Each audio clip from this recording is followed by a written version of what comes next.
The following content is provided by MIT OpenCourseware under a Creative Commons license.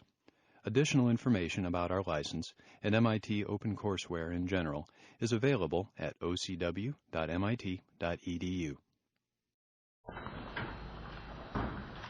Let's just use this slide to review how far the in-situ might go and what its current limitations might be.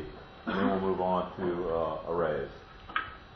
One potential advantage to these sort of microscopic in-situ analyses is that if you use a non-destructive visualization, rather than fixing the cells, you actually monitor them real time, you can sample basically as quickly as a modern microscopic camera system can monitor, on the order of a millisecond. You can obtain a sensitivity on the order of a single molecule of fluorescence. This is very challenging. It requires very small pixel sizes, but it is possible. And it's the basis of some of the sequencing methods that we discussed a couple of classes ago. And so that resolution itself is typically on the order of a micron or a quarter of a micron, sort of set by the limit of the optics in terms of the diffraction that can typically occur. But you can get below that diffraction limit of 250 nanometers down as low as 10 nanometers by using tricks such as near field optics and various deconvolution methods. Multiplicity is really the greatest limitation of the in-situ method right now, and it's certainly an opportunity for the creative ones in this group to address. How can we get the multiplicity, looking at all of the RNA simultaneously, as we can do in microarrays, which is essentially a microscopic method as well, but still have the spatial advantages of an in-situ. This is an unsolved problem. Multiplicity now is typically around 1, 2, or 3 colors. The colors can be deconvolved by using bandpass filters. If you use combinations of colors, you can conveniently discriminate the 24 different types of human metaphase chromosomes. However, this depends, you should note, don't get fooled into thinking you actually have 24 colors. These are combinations or ratios of colors which are going to be false colored by the computer algorithms, but they depend on non-overlap or of being able to find objects in the visual field and extend them. If where they overlap, you now have mixtures of mixtures, and this no longer is simply deconvolved. So for all practical purposes, we're limited to around 4 or 5 colors. So now so in in-situ I would not call immediately genomics compatible. The systems biology, it takes a vast number of in-situ experiments to get the kind of comprehensive data you can get out of microarray experiments. So let's focus on the kind of experiments like microarrays that can get us full genome scale information. And what are the limitations in quality and for these sort of things.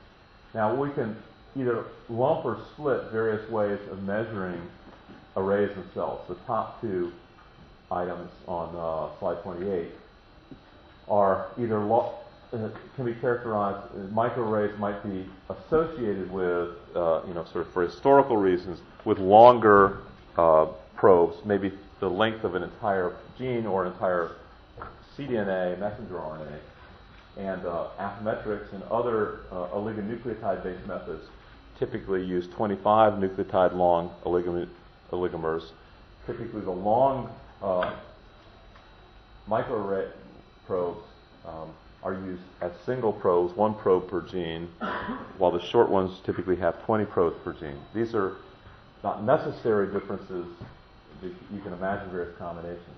Another difference is in the long probes, typically you'll do an experiment and control with different colors, and they're mixed together to control for some of the variation that might occur in the spotting of the long probes. These are typically spotted mechanically, while the short probes are developed by a photochemical method in which 100 masks of sort of black and white masks, such as you use in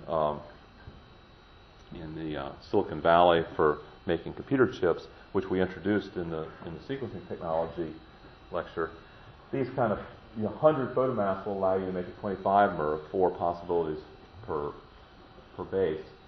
And you'll make, say, 20 of these scattered along the gene, and a mismatch control for each of those 20 perfect matches, TM and MM abbreviations.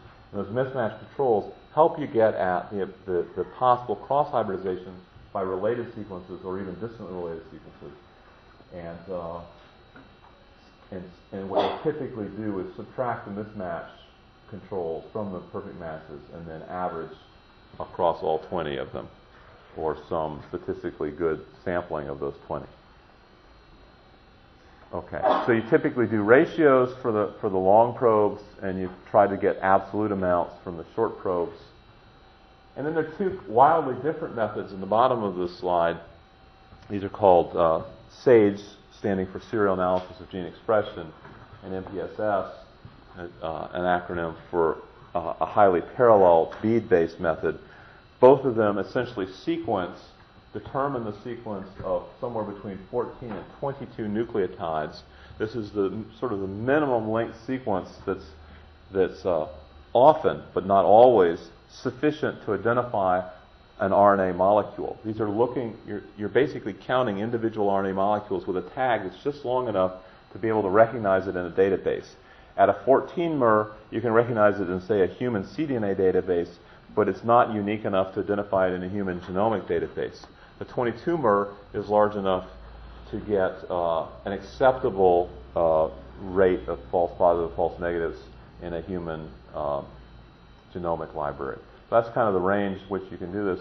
And it's just, people tend to take shorter tags because the cost goes up with the length of the tag. And so these were conveniently short tags. So the top ones you get quantitation by integration of the fluorescent signals, and the bottom two you get quantitation by counting individual tags. The bottom two methods have the opportunity for discovery, while the top two you basically can quantitate any gene or segment of the genome that you care to put on the array, but you won't necessarily discover anything outside of those features. So these are four of the key methods that are used for quantitating RNAs right now on a genome scale, where you'll do hopefully multiple experiments for each type. Now let's just zoom in a little bit more so you can have appreciation for where some of the systematic and random errors might creep in to these kind of experiments. And I'll just arbitrarily use the 25 mer oligonucleotide probe arrays as an example. For the long arrays, the microarrays, you might have, say, 1,000 nucleotide long probes. You might have 10,000 of them on a class slide about this big. With the photolithography, you can have more like closer to 1 million features in a square centimeter. And in each of those features, each of those million positions on the array, in the square array, you will have maybe 10 to the 5th and 10 to the 6th molecules, all identical in position 1, and then a new set of 10 to the 6th molecules in position 2, all aimed at a different RNA or different part of an RNA. Each of those probe cells is ready to accept fluorescently labeled or biochemically, or using biotin as an intermediate in order to get fluorescence. So you take your RNA and either directly biotinylate it, or you make a cDNA copy, or in one way or another you introduce a fluorescent or a biotin molecule into a copy of your RNA. And then you apply that to this chip, and they will bind kinetically. And the more the mass action that you get from the original RNA, the RNAs that are most abundant will result in the largest number of biotins or fluorescent molecules on the array in a given element. Here, an indirect conjugate with a fluorescent streptavidin binds the biotin, cyclorrhizin is covalently attached to streptavidin, and you get a fluorescent signal, which you quantitate, which tells you the amount of original messenger RNA.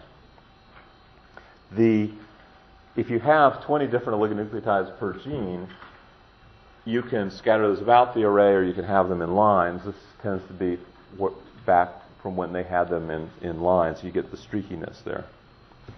Now, one of the first things you want to do, much of the software from the companies is set up on the assumption that you will only do the experiment once. Now, this is not, this may have been appealing in the early days from a cost standpoint, but it's not really cost effective in that you will make mistakes and you will draw incorrect conclusions that will require you to go back.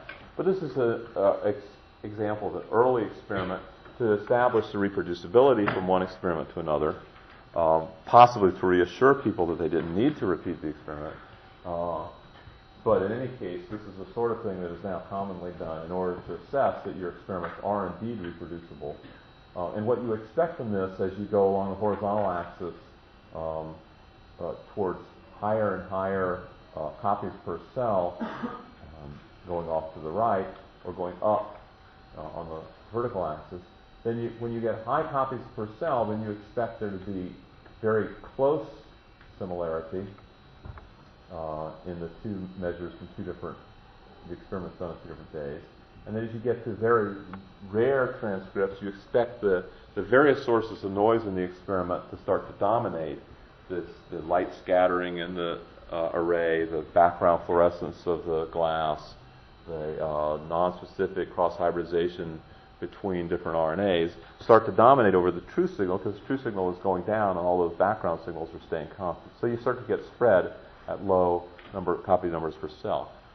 You can see a huge fraction of the RNAs in the yeast cells are present in a single copy. As I say, one or less fewer RNAs per cell. Now this can either indicate that most of the RNAs in the cell are not physiologically significant, or it could indicate that all it takes is a small burst of one or a few molecules of RNA to produce an even larger burst of proteins and an even larger burst of activities of those proteins. So you get this amplification. And so the stochastics that we will study in the systems biology part of this becomes a more significant consideration.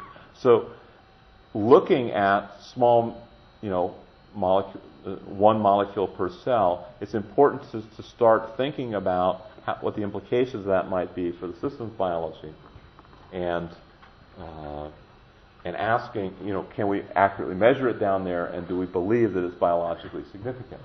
Now, there's a whole variety of microarray data analyses, ranging from the very hardware-oriented first data acquisition modules all the way up through analyzing single array data at a statistical level to multiple related experiments, such as the one we showed in the previous slide, all the way up to clustering multiple examples from multiple different conditions to see, to start asking the biological questions about why RNAs go up and down together.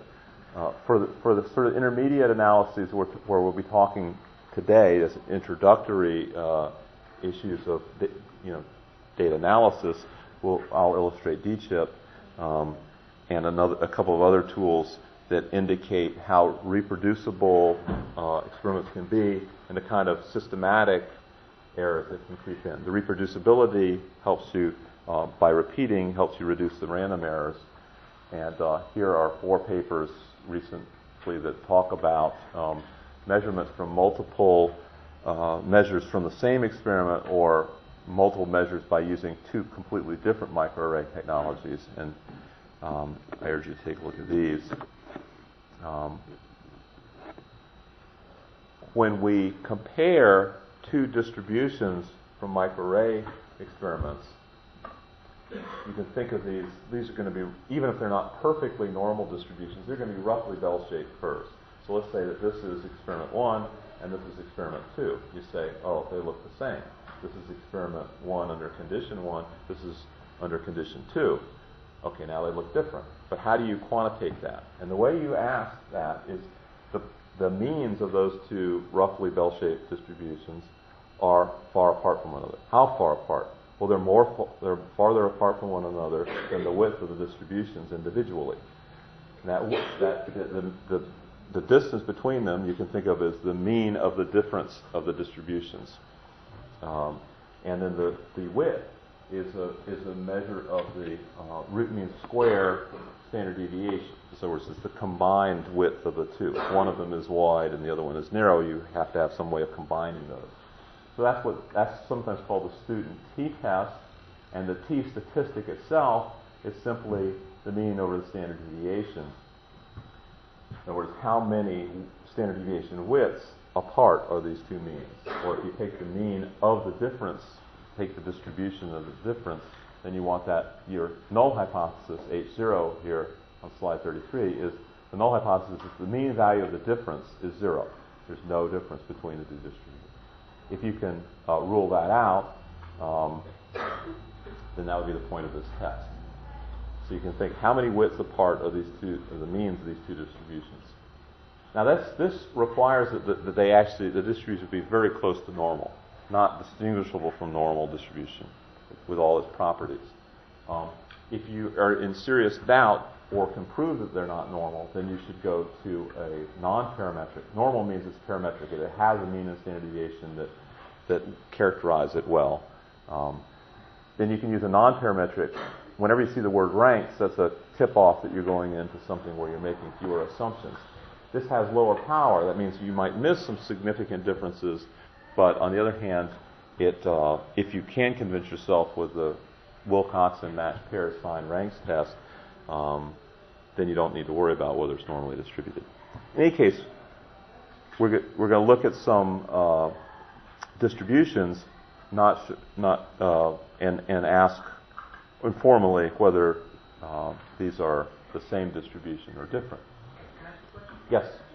On those two different types of tests that you mentioned, in general, one of the problems that everybody who's dealing with this kind of analysis is facing is that you're applying either the test or the Wilcoxon test to thousands of null hypotheses at the same time. So there's thousands of genes in this test. And we haven't gotten around the problem of the multiple testing yet. Right. Do you have any comments on this? So the question is, how do you deal with the multiple hypothesis testing? And this basically is exactly the same answer that we would have given in last lecture on multiple hypothesis testing and genotyping. You apply exactly the same. It's a very good question, very appropriate here. Just as before, where you would have multiple different phenotype-genotype combinations that you might want to test, essentially testing every possible single nucleotide polymorphism or combination in the genome. To a first approximation, whatever your significance is, it needs to be that much more significant if you have that many hypotheses. But that's usually maybe about very little anything, I think. Then you're only, if you either have to improve your data, that allows you to test more hypotheses, or you need to reduce the hypothesis number at the outset by having a sharp biological question at the beginning. It's an excellent question, but there's no magic wand except those two that I know of. Okay, so here's some examples of independent experiments. Now, when someone says an independent experiment, you have to be clear about was it that the same RNA sample split and then labeled independently? That's really not an independent experiment. On the other hand, you could take two completely, where you repeated the best of an independent experiment. If your objective is to ask how reproducible is the entire biological phenomenon, you should go back as early as possible, make a new cell line, try to get the conditions exactly the same, but completely independently executed, possibly by different researchers in different laboratories. In that extreme, you expect to have more scatter. Here, these are the regression lines. The R squared is the number that pops out as an indication of deviation from the linear, just like the linear correlation coefficient, which is basically a square term. And And you can see that instead of splitting one sample and doing kind of a trivial differential labeling, if you have more independent samples, you get more scatter and a lower figure of merit for the regression line. Okay.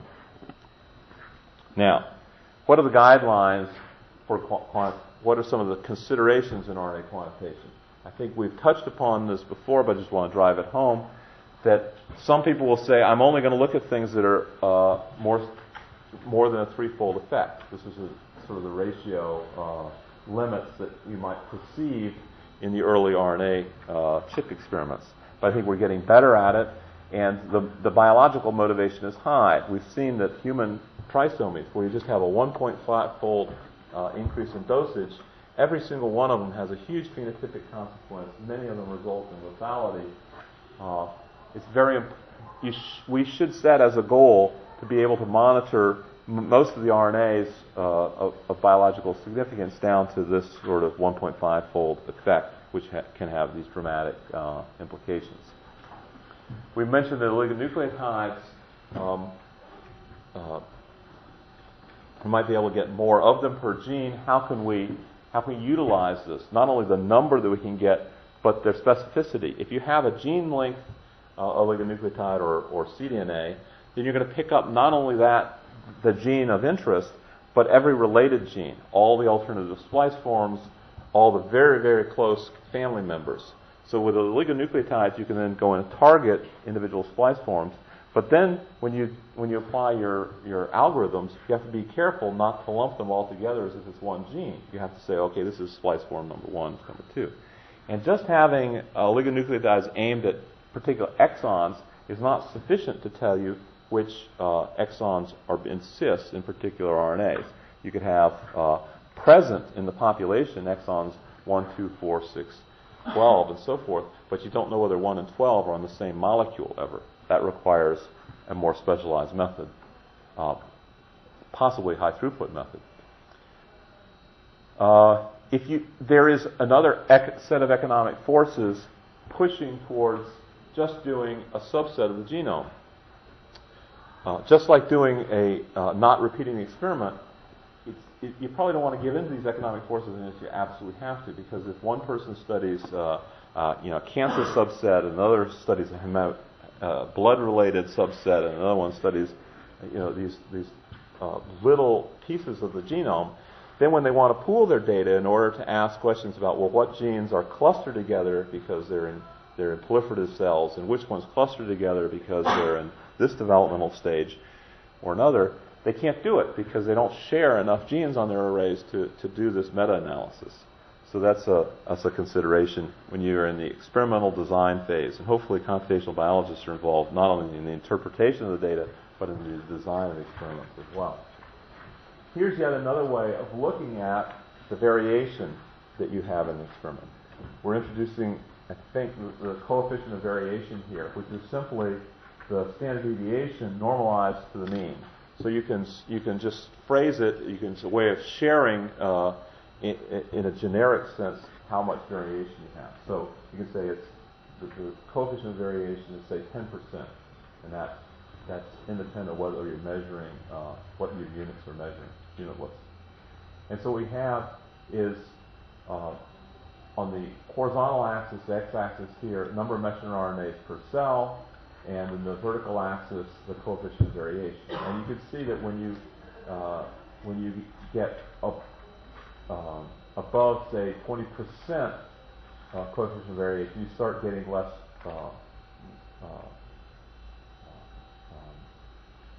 trustworthy, because here we've used the algorithms that are built into the Affymetrix software for asking whether it thinks an RNA is present or not, if the intensity is very low, and a variety of other criteria. For a single experiment, you can ask, it will classify whether it thinks the RNA is present or not.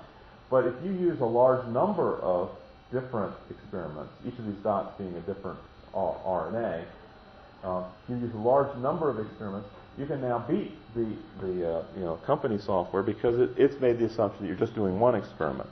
And so here, in the dark blue, are examples where in 3 experiments, all 3 experiments was called present one by one. But you can see that even with cases where it's not called present in any of the three experiments, these magenta ones, you can still find very high reproducibility, that is to say very low coefficient of variation, down around 10%. There's some pink dots all in this region around 10%. And these are just as reliable as the blue dots. Even though they're not called present by the software, collectively they're very reproducible, and therefore they're trustworthy. So actually, reproducing your experiment is not just something you do to appease nature and lower your statistical noise. It actually allows you to get data for RNAs that otherwise might be inaccessible. So there's immediate gratification there, even at the slight expense. So now let's broaden back out a little bit on a number of different methods and their advantages and disadvantages. Each one has a set of advantages. We've already talked about two of them, which is the immobilized genes labeled RNA scenario. That's basically the microarrays or chips. And the advantage here is that you can, in a very high throughput manner, you can manufacture large numbers of these, and you can get high multiplicity, all the RNAs that we know of monitored simultaneously. The in-situ, we've also talked about the major advantage is retaining the spatial relationships. Some of these other methods, if you, instead of immobilizing the probes on a solid surface, you immobilize the RNAs, and then one by one you label the probes. This will allow you to first, say, separate the entire transcriptome versus RNAs in electrophoretic separation. And so in a highly parallel method, you've now immobilized them after they've been separated by size. So if you want to know the size of the RNA, which is a big hint as to its exon composition and so on, measuring the size of RNA this is one of the few ways to do it. It's very hard to do with arrays or in-situs. Okay. If, on the other hand, you want sensitivity, where you want to really detect at the noise level, which, say, for mammalian vertebrate RNAs is around 10 to the minus 4 copies per cell. That's the level at which, if you look for almost any part of the genome, any kind of RNA, even things that shouldn't be expressed, you will find them down at 10 to the minus 4 per cell. That probably is not biologically significant, but it's a biological fact. Getting down to that level, or if you have a mixed tissue and you want to detect 1 part in 10 to the 10th, you might have 5 times 10 to the 5th messenger RNAs per cell, but if you have 10 to the 5th cells, and then a single copy messenger RNA would be down at 10 to the minus 10. Anyway, that's feasible with reverse transcriptase, quantitative reverse transcriptase PCR, and it is a standard by which all the others can barely match. Reporter constructs are something we did not consider generally a high throughput method, although there are genomic constructs of reporter constructs for an entire genome like yeast. But here, the real advantage of that method is there's no worry of cross-hybridization. With in-situs, with northerns, with arrays, there is a chance that if you probe for RNA X, it will happen to hybridize, especially if it's present in high abundance, it will happen to hybridize to one of the other ones. But with a reporter construct, we will take a fluorescent protein or a luminescent protein and hook it up the gene in cis with the gene you're interested in, and that will directly or indirectly monitor the expression of your favorite gene. That has no possibility for cross-hybridization. We talked about the advantages of counting. The disadvantages, of course, cost. It allows you to do gene discovery. It doesn't address alternative splicing.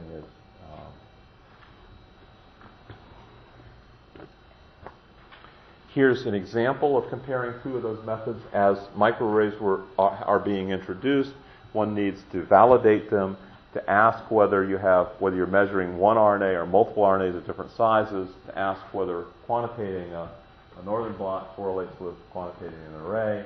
And here you can see fairly acceptable linear relationship between the two quantitative measures. And this has been played out many times. The opportunity that you have when you make an array, we said that SAGE and MPSS allow you to do discovery. But another way of doing it is putting down lots of oligonucleotides, even oligonucleotides in regions where your genome annotation may not have indicated that there's a gene. So you can see here the bottom 60% of this array was in so-called non-protein coding regions. And you can just see what you get when you do that. It doesn't cost that much more to put down some of these non-coding regions. And you can ask in these untranslated regions whether there are maybe antisense RNAs that will overlap in the translated regions. Or you can look for DNA-protein interactions in certain kinds of experiments. And you can look for RNA fine structure. Where does the gene actually end? You may annotate that the RNA ends here, but you need ways of actually measuring that. So there's a lot of uses for nucleic acid probes in so-called non-protein coding regions, which can range from 12% of the genome in simple prokaryotes to up to 98% of the genome in humans.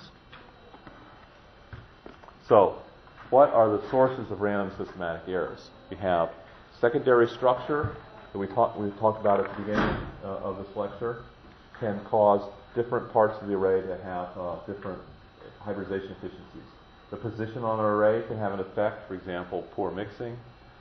If you're making your array by a non-reproducible method, the amount of target nucleic acid immobilized on the array can vary, and you need to control for that, for example, by having an internal standard. You have cross-hybridization we've talked about. The unanticipated transcripts you can handle by tiling, by basically putting oligonucleotides throughout the genome. So here's an example of spatial effects. What you do is you spike in known amounts of known RNAs which are present throughout the array. And so these are internally spiked in addition to your unknown fluorescently labeled RNA probes. And you can ask whether you're getting perfectly uniform edge-to-edge hybridization with the knowns where you know the answer. And if you're not, if you're getting peaks and troughs, then you can use these internal standards to calibrate that particular hybridization experiment and correct for this kind of systematic error. This could occur again and again. Here's two different experiments giving roughly similar edge effects. You need to account for these things to avoid that particular source of systematic errors, especially if you put all of your oligonucleotides for a particular gene near one another. A better strategy, statistical experimental design, is to put your oligos randomly throughout the array. Here's another one, unanticipated RNAs. Two examples. One, an open reading frame of unknown function. You can sometimes misannotate. If you have two open reading frames on opposite strands, it could be one is used, generally speaking, one is used and one isn't, and you could pick the wrong one. You might pick the big one, and it could be that the little one is the one that's actually used. And that's what happened in this case. And another one so that was a translated RNA that just happened to pick the wrong strand. Here is an untranslated RNA, such as the snow RNAs we saw before. This one is a untranslated RNA that was discovered in a so-called intergenic region. Where,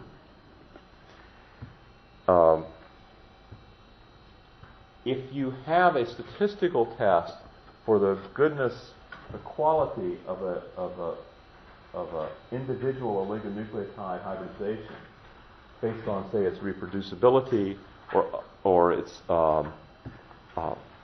relative intensity that you expect. If you have 20 different oligonucleotides all for one gene and you expect number one typically is stronger than number two, and then you find in the case where number one is weaker than number two, then you can flag that. You can say, I don't believe that particular spot. And if you color code them all, see here as white spots, things that don't fit your statistical model for the array hybridization. This is the advantage of having a statistical model for the entire process. Then you can mark those as white, and you can look to see whether they have a a significant spatial distribution, which they do in this case. They all seem to be clumping at this corner. Now, what could cause that? Well, we've already illustrated there are ways that you can have you can use internal standards to calibrate. This was not a case where we had poor hybridization efficiency or strong hybridization efficiency around the edges. This was something where the alignment of the grid is done by these little squares along the edge, and the computer algorithm that finds these spots was distracted by this little spot off the side, which is not part of the checkerboard. And once you manually correct that error, now you snap in on the right-hand side of slide 43 is now the statistical model of this after getting the alignment right. You had been associating the wrong oligos with a particular signal and didn't fit the model. Now it fits the model, and you see little scattered strips of gray where you have individual genes that are misbehaving rather than the entire corner of the array. Okay, so now we get to the very interesting interpretation issues, where we're using the same kind of information. You have a model, a very sophisticated model of how the individual oligos in the array behave. Here, what we do is we take genomic DNA as an example of a fairly equimolar calibration standard. If you take genomic DNA and label it, you expect every segment in the genome to be present at the same molarity, with the exception of repetitive elements, which we'll put aside for the moment. And so that means that any place that is any oligonucleotide that does not hybridize with genomic DNA, such as these ones that go close to the baseline here at 0, remember this is perfect mass versus mismatch that we're plotting on this. When you get close to 0 for the genomic DNA in black, that means that really doesn't hybridize well. It's not that it's missing from the genome. It's that it has some secondary structure. And so this is the secondary structure that's been a theme through this talk. And then if we, and you can, that sort of secondary structure is actually a piece of data that you can do data mining on. You can go through the entire genome and you can look for secondary structures. And you can ask whether those secondary structures depend on what part of the genome is transcribed. Now here is a messenger RNA. This is one of the few messenger RNAs for which you have a plausible secondary structure. Most secondary structures are on structural RNAs or enzyme-related RNAs like ribosomal RNAs, transform RNAs, and so forth. This is a messenger RNA for this gene product LPP. And if you look where this black arrow is coming from the right-hand side, you'll see a long helix. And that helix is at the 3' end of the messenger RNA. And it's very well characterized both structurally and functionally. And it's known to be involved in at least one important biological process, which is the termination of transcription. When you get close to the end of the RNA, that hairpin will form and it sends a signal to the transcription apparatus to stop. So that is a believable hairpin of known function. And the interesting feature of this microarray is that's one of the places where both the genomic DNA in black and two completely different RNA samples fail to hybridize, consistent with it being a very strong hairpin with a dozen GC and A base pairs. Another thing you could derive from this detailed model of the array, here you have 60 different oligonucleotides along the gene and adjacent intergenic regions. The question is, where does the RNA transcription stop? Well, if you look in the places where the DNA control is high, you'll find the RNA is high, going from right to left. The RNA tracks the DNA, the red and blue track the black, until you get to position -33. And there, the red and blue drop to baseline, and the black stays going up and down at a higher level. And that happens to coincide with the known transcriptional start. And so that would be another way of mapping the transcriptional start. You'll notice that some of the hybridization intensities drop below 0. This is just an artifact of having the perfect match minus the mismatch. If it happens to be the case that your mismatch control is cross-reacting with some other DNA, say repetitive DNA in the genome or RNA, then it can get actually more intense than the perfect match, and so you can get a negative value. But otherwise, a negative intensity would be meaningless. Now, splice junctions. In principle, you can go through the whole human genome and you can predict where all the exons are, where all the splice junctions are, and in principle, even all the alternative splicing. In practice, it's not that easy. And you can use all the hidden Markov models and so forth we've been developing. You can do multi-sequence alignments to get these motifs here, where 2 bits is a full scale, and you can find donors and acceptors in this kind of pattern: GT donor, AG acceptor. But when you come right down to it, you want to have some way of going through this empirically as well. And so what you can do is you can basically ignore or look sort of independently, do a tiling of the genome with oligonucleotides, as was done here by Shoemaker et al. And this was, I think, one of the nicer papers that came out in the Nature issue on the human genome draft sequence. Here, as the sequence was coming out, chromosome 22 was one of the first chromosomes nearly completed. If you, at the top of slide 47, you see how the metaphase chromosome is banded and labeled. If you take a little 113 kilobase chunk of that, the next line down, then you blow that up further and all the way down to oligonucleotides, 60 mers, tiled every 10 base pairs as a starting point, all the way along this 100 kilobase chunk of chromosome 22. And then you hybridize it with RNAs from a variety of different human tissues, and you ask, in the vertical axis, what is the log of the normalized signal intensity for these various RNAs, and you'll get a little histogram here, where purple spike means there's a lot of hybridization under at least some of the conditions, and then there'll be a zone where there's almost no hybridization, and that's because those introns that we showed in the previous slide are spliced out, and they're in low abundance. They're spliced out in the nucleus before the RNAs accumulate, so they tend to be in low abundance, and they're not found in the mature messenger RNA. And so when you label these up, you're selectively labeling the exons in cDNA. And if you can see these, they coincide well with the little green exons in the annotation, except every now and then you'll find something. Here's a case for exon 3, where the green annotation in the original sequence is too short.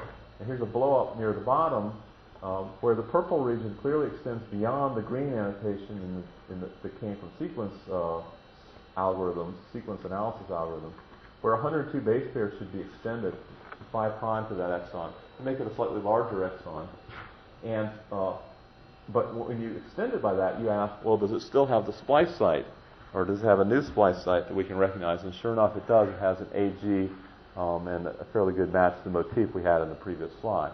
So this is a way where, and you can see it, that the purple intensity drops close to 0 here as soon as you get out of the exon as now properly defined. So this is a way of including additional data in addition to the sequence by tiling and by quantitative hybridization.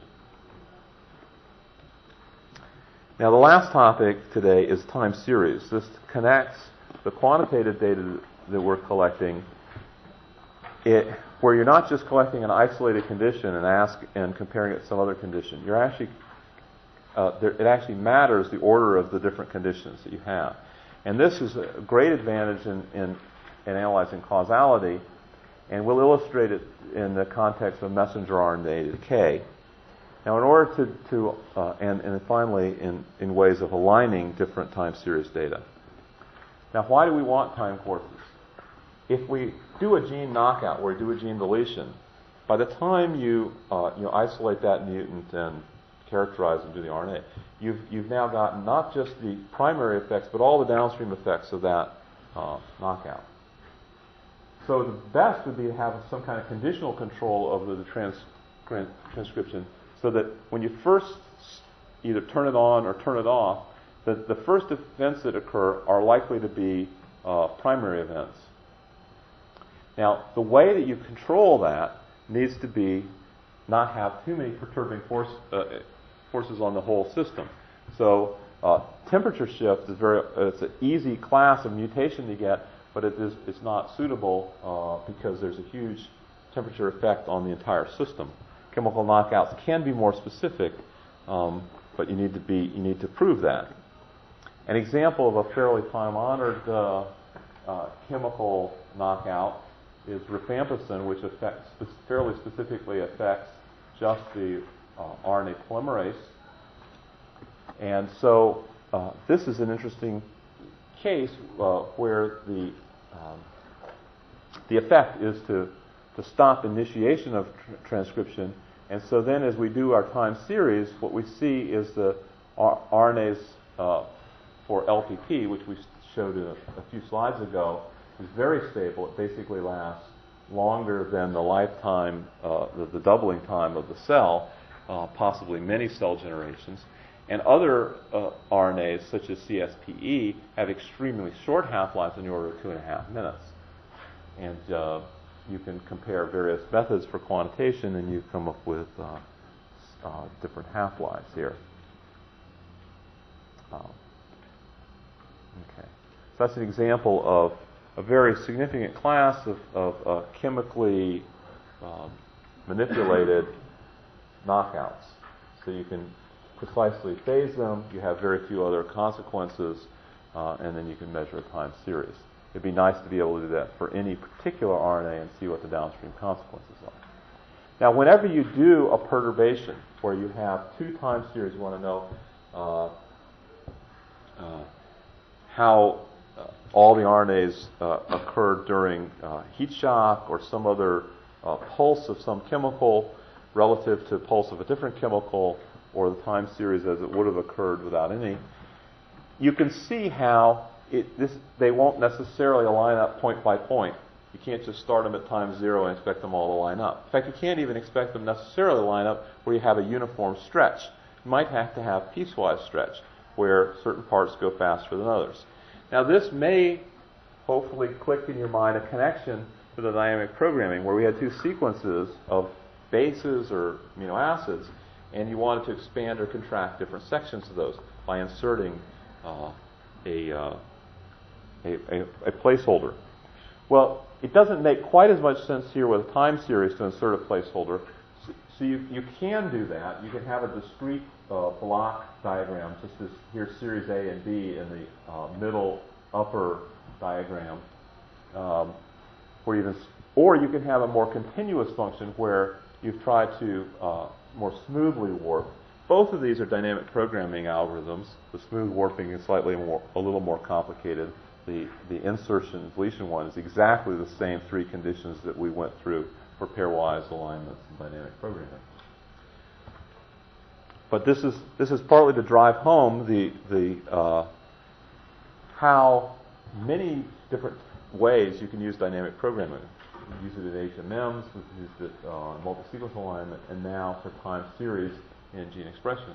And you can see here's, from the literature on cell cycle, almost all of the data time series that we have so far actually don't align perfectly point by point, because you use wildly physiologically different conditions to get cells to synchronize, say, for cell division or to start an event. Here, using a mating pheromone, a small peptide that's released into the media that kind of controls the cell cycle and allows you to arrest and then release from arrest.